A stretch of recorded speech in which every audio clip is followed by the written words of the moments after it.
Mirad si llevamos bulos a lo largo de la mañana, ¿vale? Pero el que le han encasquetado a Lorena Fernández es el que más me ha tocado la moral.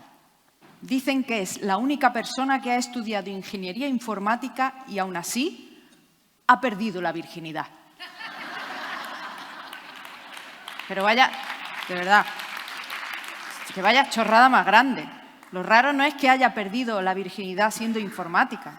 Lo raro es que haya perdido la virginidad siendo vasca. A ver, lo de que los informáticos son todos vírgenes es una idiotez. Yo estoy casada con uno. Y ya os digo yo que de virgen nada. Bueno, ya que tiene una edad, ¿no? Lo único que sí hay de cierto en el sexo y los informáticos es que son las personas más seguras con quienes practicar relaciones sexuales porque usan antivirus. Raquel. Esa es la razón por la que no he tenido infecciones de índole sexual como la sífilis o un embarazo.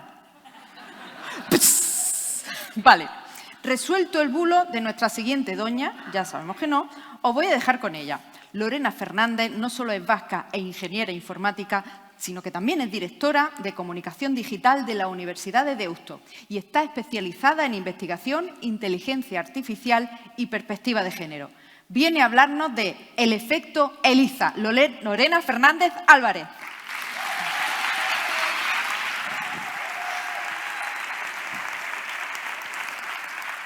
O sea, llevo una mañana de estereotipos, porque no sé si os acordáis, pero me han sacado de Adipocito en formato Caleborroca, ¿vale? O sea, ha sido el único, junto con Gaby, que hemos tenido que repartir estopa, pero bueno, vamos a ver cómo gestionamos los bulos y los estereotipos de ingenieras vascas.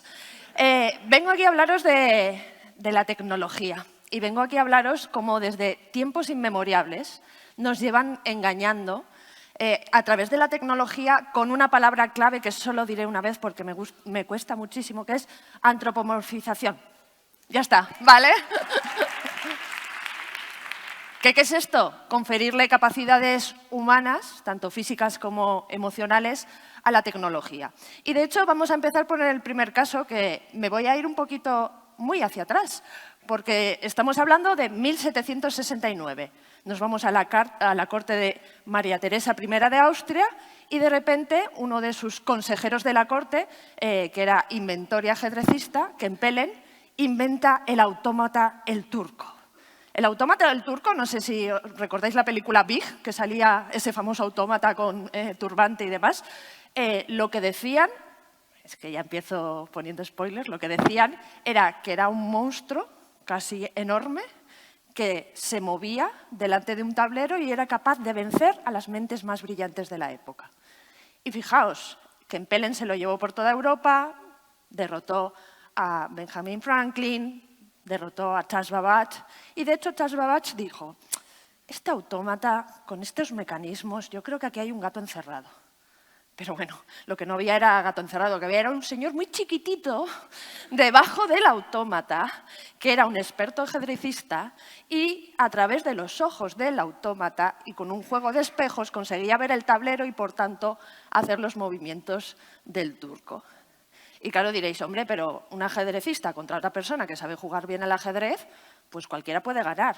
No, aquí partía con una baza, que era el miedo que estaba generando frente a sus rivales de que un mastodonte mecánico fuera capaz de vencerles al ajedrez. Y el vínculo además que tenemos con la tecnología, fijaos, os hablaba de Charles Babbage. Charles Babbage dijo que se había basado tanto en el telar de Jacquard como en el famoso turco para luego el desarrollo, o no desarrollo, porque el pobre no pudo construir la máquina analítica, que se considera la primera computadora de la historia a la que la diosa Ada Lovelace, que todas las ingenieras rezamos por las mañanas, puso la programación convirtiéndose entonces en la primera persona programadora de la historia. Digo lo de persona porque si digo primera programadora, igual nuestros sesgos nos llevan a pensar que había un señor antes y no. Damos otro salto, nos vamos al futuro y nos saltamos ahora a 1966. Y os presento a Eliza. Eliza es el primer chatbot conversacional de la historia. Y Eliza además se vende como un chatbot terapeuta. Pero, Laura, esto va para ti, por supuesto, por detrás tenía trampa, porque era un chatbot muy a la gallega. Es decir, que lo que cogía dentro de las frases que se le lanzaban, las reformulaba como preguntas. Es decir, si tú a Laisa le decías, estoy triste, y te decía Laisa, ¿pero por qué estás triste? Que solo falta, ¿no? Pues no estés triste, no, eso no lo decía, solo reformulaba, ¿vale? Entonces, como vemos, lo que utilizaba era esos trucos textuales para hacernos creer que realmente ese chatbot estaba entendiendo la conversación y estaba respondiendo como tal. Y de hecho, de ahí se acuña el efecto ELIZA. El efecto ELIZA es lo que decíamos antes, el conferir capacidades físicas, humanas a la tecnología, a los algoritmos, de manera que pensemos que piensan, que sienten, que tienen emociones, cuando no es así.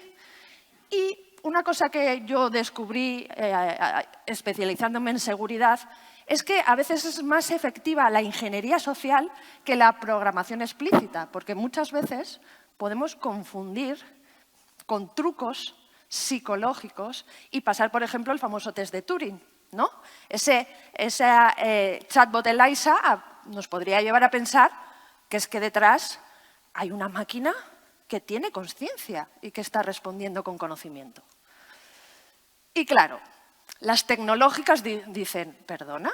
¿Me estás diciendo que con la ingeniería social puedo hackear las mentes humanas y conseguir dos recursos que estoy necesitando constantemente, que es vuestra atención y vuestro tiempo? Y dicen, vale, pues entonces, ¿qué vamos a hacer? Aparte de invertir mucho dinero en bits y bytes, vamos a invertir mucho en cómo aplicar estudios de la psicología, por ejemplo, en el ámbito de la tecnología. Y cogen un experimento que es el experimento psicológico del cuenco vacío, que es un experimento en el que pusieron a dos grupos de personas que les ponen a consumir sopa y a un grupo de personas, según consumen la sopa, desaparece la sopa del cuenco y se les vacía el cuenco, y a otro que continuamente se les está rellenando el cuenco de sopa. Claro, ¿qué pasa? Que aquellos que no ven el fondo del cuenco vacío consumen un 73% más de calorías que los que ven el cuenco y sienten la saciedad. Claro, ¿esto en tecnología qué es? El scroll infinito, el que estemos viendo un vídeo en YouTube o en Netflix y ya nos esté saltando otro antes de que lo terminemos, etc. Entonces, fijamos cómo aplican todo esto en la tecnología. Otra artimaña de las tecnológicas para aplicar este efecto ELIZA es el cómo nombran las cosas, porque fijaos, no me voy a meter en que inteligencia artificial ya es un oxímoron, porque ni inteligente ni artificial. Pero fijaos cómo otros términos que utilizan sí que son muy tramposos. Nos hablan de redes neuronales para hacernos creer que la IA realmente piensa como un cerebro. O incluso, cuando falla la IA generativa, en vez de decirnos que tiene un fallo informático, como el resto de sistemas, nos dicen que no, que alucina. Y ya, por supuesto, no hablemos de la nube, que parece algo etéreo, y resulta que luego eso se conceptualiza en kilómetros de centros de procesados de datos que requieren un montón de energía y un montón de agua. Otro truquito para el efecto ELIZA, los chatbots conversacionales y las voces. ¿Os acordáis del tweet de Sam Altman, cuando a ChatGPT le pusieron voz? Y, oh sorpresa, se parecía la voz a Scarlett Johansson en la película Her. Claro, ¿con esto qué conseguimos? Tenemos voces, normalmente de mujeres, con un tono servicial, dulce, incluso sugerente a veces, ¿no? Que parece que está ligoteando con nosotros y nosotras, donde, como le damos un parecido de alguien que tiene cuerpo, las estamos incorporando, ¿no? Le creamos una presencia sexual femenina. Claro, esto no nos pasa con las voces, que por cierto, Her es un futuro distópico de 2025, ya estamos ahí, ¿vale? Luego nos pasa también el cómo las incorporamos en cuerpos. O sea, los ginoides que nos venían de la ciencia ficción, de Metrópolis, Blade Runner, etc., también ahora se está arrastrando a influencers en redes sociales que no existen, pero que todas tienen unas características que son cuerpos normativos de mujeres blancas, jóvenes, bellísimas, etc.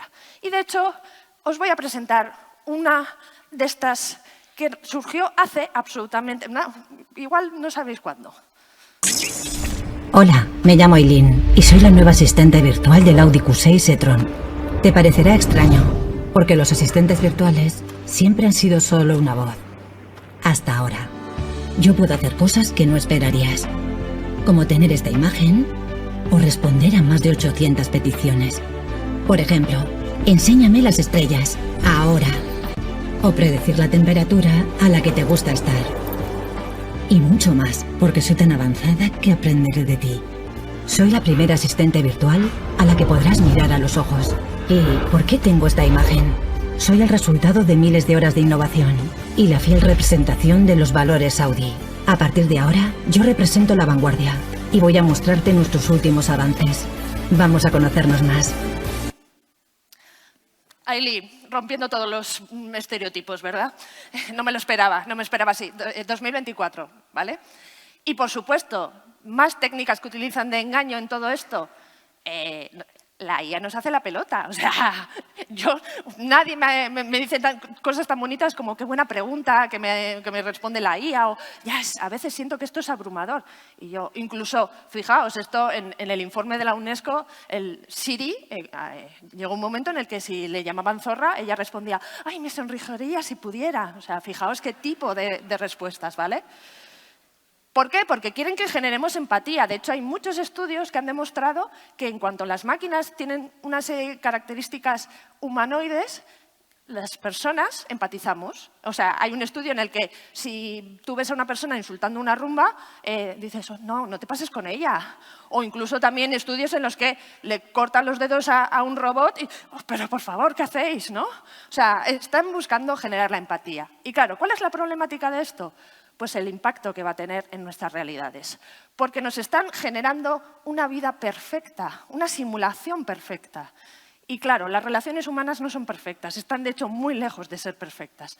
Os voy a poner un ejemplo que pasó en los años 90 y que nos puede llegar a pasar.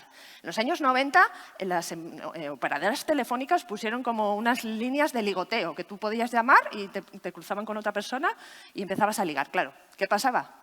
Que llamaban más hombres que mujeres. Entonces, ¿qué hicieron las operadoras telefónicas? Contratar a mujeres para atender a esos hombres y encima les decían, alarga la conversación, tú puedes y demás.